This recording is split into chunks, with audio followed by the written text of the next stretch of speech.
What is a Mickey Mouse home run? A Mickey Mouse home run is a home run that, according to StatCast and the website Baseball Savant, is a ball that would have only been a home run in seven or less of the Major League Baseball parks, stadiums, fields, whatever you want to call them. The argument is that these home runs are fraudulent and shouldn't really count. If they were hit in a real stadium, it would have been an out or a triple at the very worst. In virtually every other sport besides baseball, the dimensions for all fields are the uniform.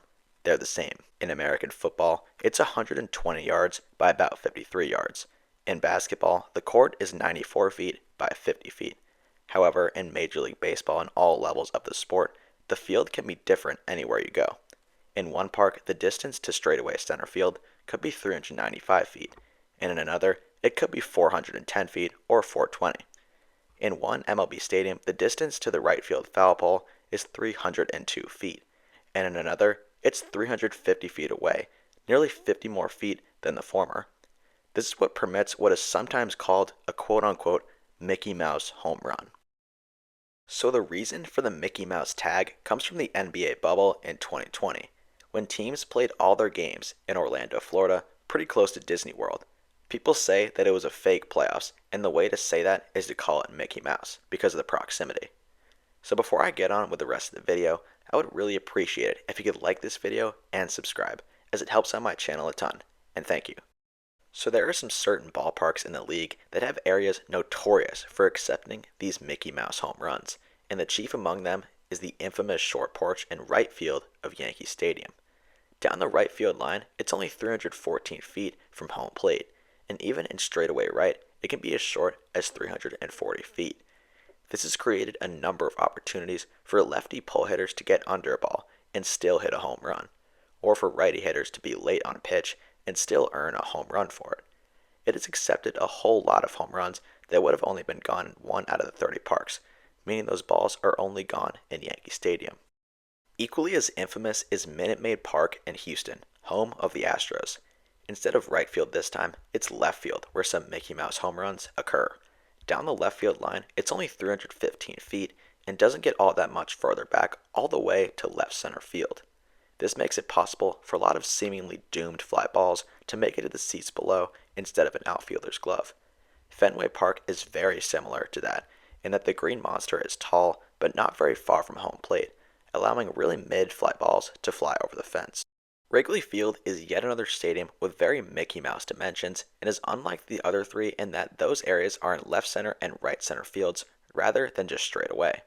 It's only about 370 feet to those areas, whereas it can be as far as 395 feet or 400 feet in other stadiums. So now that I've gone over some popular Mickey Mouse locations, what players have hit the most of these fraudulent home runs? Through the first month of the 2024 season, the Yankees' Oswaldo Cabrera has 2 Mickey Mouse home runs. The first came on March 30th against the Astros in previously mentioned Minute Maid Park. This one went a measly 341 feet down the right field line, and Minute Maid is the only place where that ball would have been gone. He hit another fraud home run against the Guardians in Cleveland on April 13th that went just 352 feet off the bat to right field. Anthony Santander of the Orioles has also hit 2 Mickey Mouse home runs of his own. The first came on March 30th against the Angels at home in Baltimore. It went just 359 feet out to right field, just to the left of that tall fence out there. His second happened 2 weeks later on April 11th against the Red Sox in Fenway down the right field line. Despite an exit velocity of over 97 miles per hour, the ball went just 332 feet, but with Fenway's odd dimensions in right field, it was good enough for a home run. So these were the only 2 players I was able to find with 2 fraudulent home runs through about the first 25 games of this season. But there's a ton of players with home runs that were gone in 3 parks or less. Who are they? In Philadelphia on April 19th, Alec Bohm hit the ball in the air to right field, an estimated 353 feet. According to StatCast, that fly ball would have only been gone in Philadelphia. On that same night in Cleveland, Tyler Freeman was also etching his name into Mickey Mouse home run history when he hit this ball 331 feet to right field, despite having a feeble exit velocity of just 89.5 miles per hour. And like with Bohm, this ball would have only been gone in Cleveland. And finally, we have what the Yankees' Jose Trevino was able to accomplish on April 25th against the A's at home in Yankee Stadium. A pathetic 325-foot fly ball off the right field foul pole that somehow is called a home run. So the Mickey Mouse home run is one of the most fascinating things to me in the sport of baseball. I would seriously rather watch one of these wall scrapers than a no doubt home run any day. I really like to see them that much. So the next time you see one of these fraudulent home runs on TV, you have a term to associate it with.